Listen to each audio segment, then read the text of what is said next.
Si vous travaillez dans une grande organisation, peut-être avez-vous parfois l'impression que beaucoup de vos collègues mobilisent une grande partie de leur temps, de leurs efforts et de leur énergie à accomplir des tâches plus ou moins inutiles.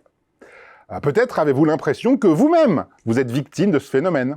Combien de temps passez-vous par semaine à remplir des tableaux de chiffres que personne ne lira, à écouter des présentations PowerPoint soporifiques ou à assister à des réunions qui ne sont généralement pas suivies d'effets perceptibles? Vos moindres notes de frais doivent-elles être validées successivement par 6 personnes? Chaque recrutement vous donne-t-il l'impression d'être un combat contre l'ordre établi? Beaucoup d'organisations semblent crouler sous le poids de leurs procédures, de leur budget et de leurs audits. Tout est méticuleusement prévu, piloté et vérifié sans que l'on ne sache vraiment pourquoi on le fait, comme si l'obsession absurde pour la forme avait fini par éclipser le fond. Alors cette constatation n'est pas nouvelle.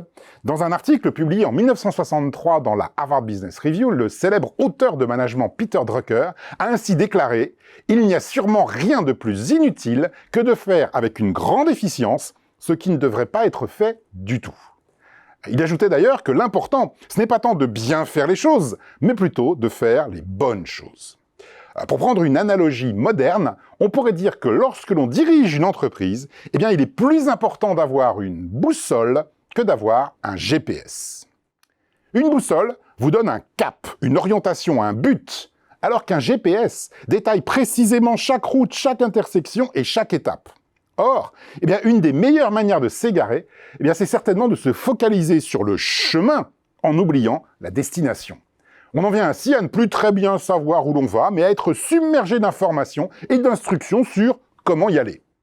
Alors beaucoup d'auteurs, comme Simon Sinek ou Ranjay Gulati, insistent d'ailleurs sur l'importance décisive de la raison d'être dans une entreprise qui doit faire office de boussole et dénoncent celle qui adopte une mentalité de GPS en donnant un poids démesuré aux détails.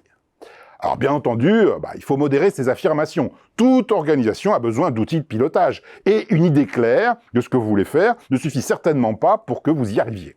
Pour autant, et en particulier en stratégie, mieux vaut la direction sans la précision que la précision sans la direction. Alors c'est d'ailleurs une des différences fondamentales entre les startups et les grandes entreprises. Dans une grande entreprise, tout est précisément mesuré, des services entiers vérifient scrupuleusement la conformité aux règles et aux codes, et des quantités astronomiques de rapports sont transmises à toutes les parties prenantes. À l'inverse, dans une start-up, le pilotage est parfois aléatoire, le modèle économique est souvent changeant, les procédures sont souvent incertaines, mais l'ambition des fondateurs est encore vive, et elle permet de surmonter les aléas. Ce n'est qu'avec le temps que cette clarté du propos s'émousse et peu à peu, la gestion prend le pas sur l'ambition. Peu à peu, la boussole cède la place au GPS.